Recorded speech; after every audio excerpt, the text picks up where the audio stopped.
What's up? Didn't work. A little bit, not much. Okay, here's the deal. Editing a video for Capitol Reef that should have been edited 2 weeks ago, and we've just been way too busy. You guys hear that a lot from us. It sounds like a tired old excuse. Really kind of is, I suppose. I would swing my arm around her, but then I got to switch hands to hold this camera up. It's only like a 2-pound camera, but you know, after a minute or two, it gets kind of heavy, which is why every now and then. Anyway, I'm not going to finish. This is Sunday. I'm not going to finish the video and get it uploaded and published in time to be out on Sunday, so we're going to do this real quick What's Up video, and maybe you'll see it on Monday, and then maybe that Capitol Reef video will be out sometime this week. It will be out before Sunday or on Sunday next week. All good? Mm-hmm. Okay. One of the things that has been keeping me busy is doing some things with the RV, which I had to replace the step motor. You may recall that from one of our previous videos. The step was grinding coming out, not so much, or no, going in, not so much coming out, just going in. It was grinding like crazy. When you're trying to leave at like 6 o'clock in the morning, you really don't want your neighbors to hear all that. Makes them real happy. Yeah. They love us. But basically there's 3 components to the RV step: the Quickie Step, the controller, the gearbox, and the motor. If you're hearing the grinding noise, that rules out the controller, because it's actually trying to do what it's supposed to do. So that gives you the gearbox and the motor. You pop the motor off. It's 3 bolts. You're going to have to pull the motor anyway, whether you're replacing it or the gearbox. You got to remove the motor. So you pop that motor off. Look at the gear in the gearbox. Rotate it back and forth. Check all the teeth. If all the teeth are there and they look good, chances are it's not that gearbox. It's probably, most likely, the motor. So there you go. I replaced the motor. I would have done a how-to video, but you know what, folks? I am not any good at it. At the how-to video or replacing? Yes. So yeah, know your limits. What else was there? Oh, she's looking for a new jet ski. I don't think I'm looking for a new jet ski. I think you're looking for a new jet ski. Or not even a new jet ski, a jet ski. A new, to me, sounds like we've already got one and you're wanting to get a different one. But the message... But exactly. The message that I have says that you want one. You said you wanted one. And I said, yeah, that would, me too, that would be cool. But that doesn't mean I wanted to go buy one. So what are you looking at? You and your toys. What am I looking at? So yeah, we are actually looking at maybe possibly getting a jet ski. He is looking at us. We are.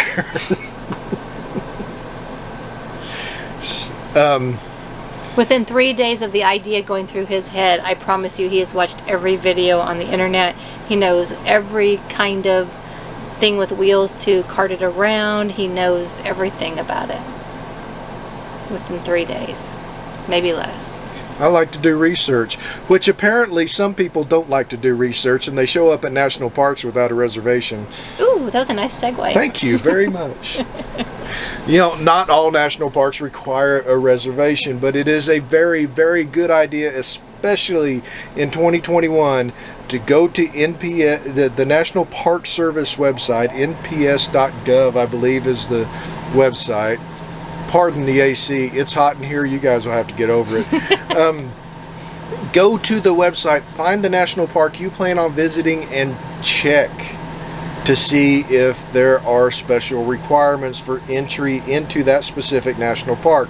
For example, Rocky Mountain National Park, you actually need 2 reservations. One to get in the park, and if you want to go down Bear Lake Road, you have to have a reservation for that. And the rest of the park, I think you can get in before 9 for free, but Bear Lake, it has to be before 5. Yeah, it's So there's a lot of different nuances. Yeah, on go all to the of this. website, check it out. Don't trust me. Definitely don't trust her. Go to the website and see what their requirements are, and that goes for any national park you're going to this summer, and likely in the future, because we really think this reservation thing is it's going to stick, especially with the popular parks, Zion, Rocky Mountain, you know, Smoky Mountain. If you didn't get a reservation or you didn't do your research, don't yell at the park rangers. They're just doing what they're told.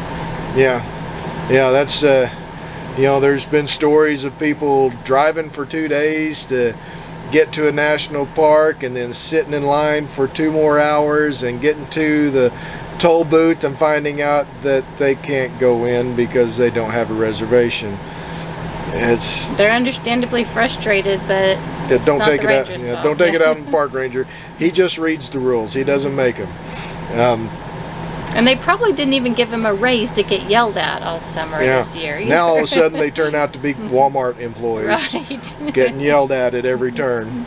But yeah, that's it, you know, not even just for national parks, just wherever you're going, do the research, find out all the ins and outs, find, you know, what's open, what's not open. You know, there's nothing more frustrating to get into a town and expect to be going to a car museum on Sunday and finding out they're closed Sundays and Mondays. Mm-hmm. You know, or going to a museum on a Wednesday and finding out, well, no, they're only open Thursday through Monday. You know, do your research, find this stuff out. It makes it, you know, you don't have to plan to the hour or even to the day, but when you research this stuff, it gives you, you know, kind of a spotty plan. You know, okay, well, we can't go there on Tuesday, but it's open on Thursday, so let's just try to hit it on Thursday. Change your itinerary around. So anyway, enough of that.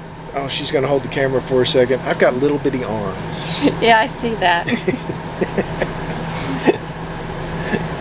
Oh, what else was there? We got, okay. There is a lot that goes into this discussion, and one of these days we're going to do another video on diesel versus gas RVs. For us shopping, I mean, because of her jet ski, you know, it could sway the argument a little bit, because we got to carry all her toys.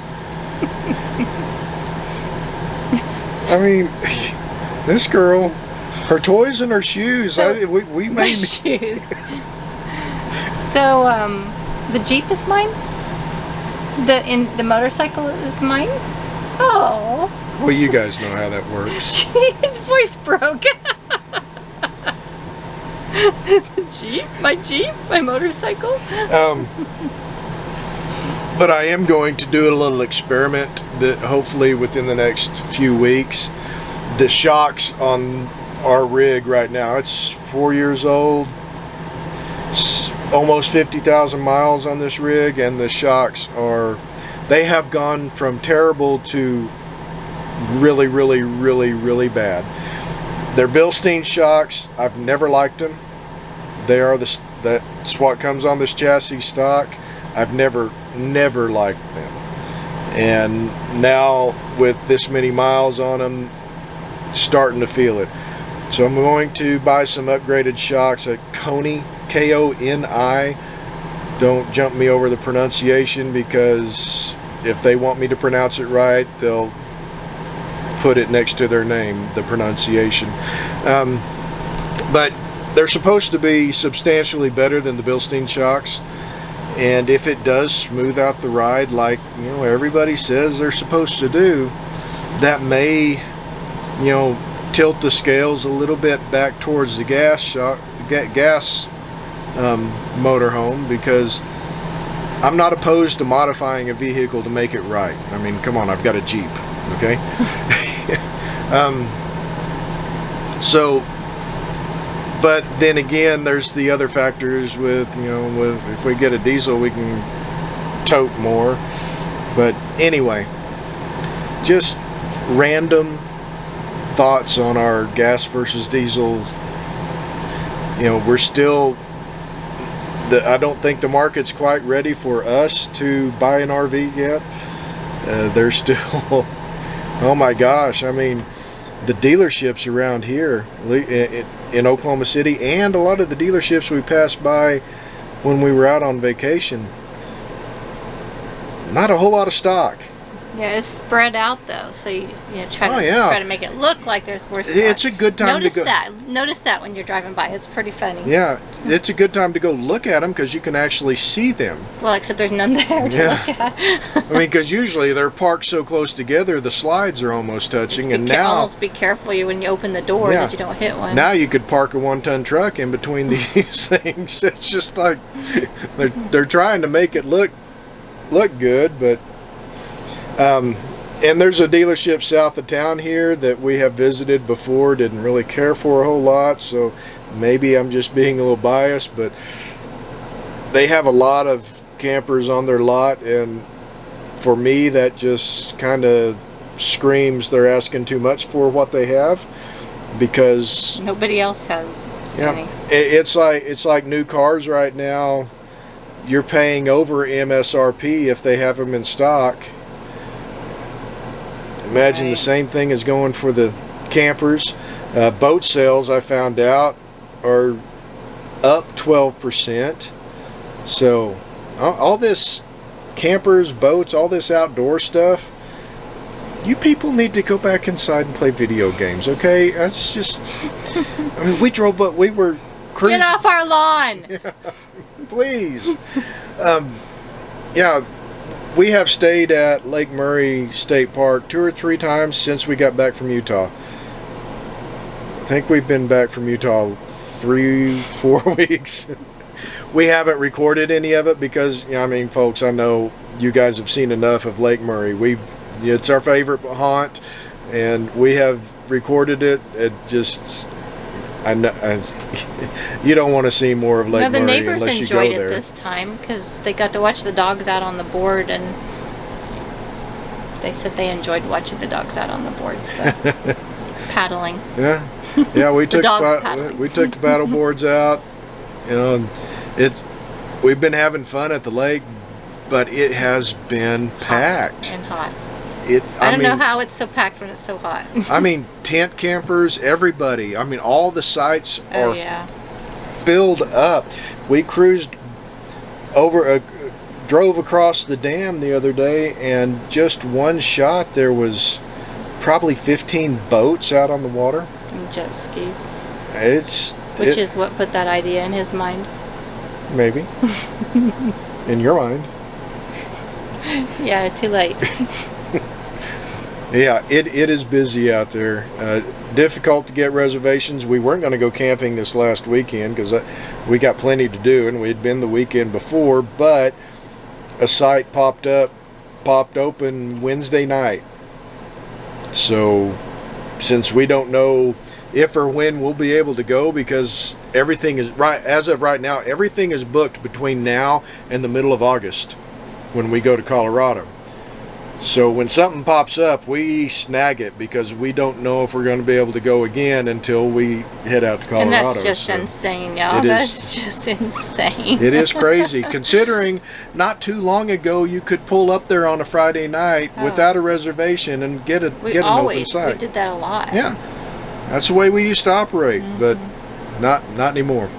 Anyway. You were going to do a video on Fleetwood. Yeah. I got a question. One of you guys asked me the other day about Fleetwood RVs, and I kind of gave my 2 cents, and it got me to thinking we should do a video about it. We've had this rig for just over 4 years now. And we like it. I mean, we really do. We like this RV, but I think we've put close to 50,000 miles on this thing, 4 years. I'll have to add up the nights. It's going to be quite a few nights in here. So I think we can do a pretty good overall review of what we think of Fleetwood. Not just our Southwind 34A, but Fleetwood in general when it comes to this rig. you know, I think we can safely give an opinion on it. So, anyway, is that it? Was that all we had? I think so. You sure? No. You Was didn't there? ask me if I was sure. Well, I just did. Well, yeah. Initially, you didn't. But I did, so are we sure? I think that's it for now, folks. Gonna catch up with the videos. We got several of them about Capitol Reef that I need to put together and publish, and I guess that's about it. We better get going. We'll see y'all down the trail. See ya.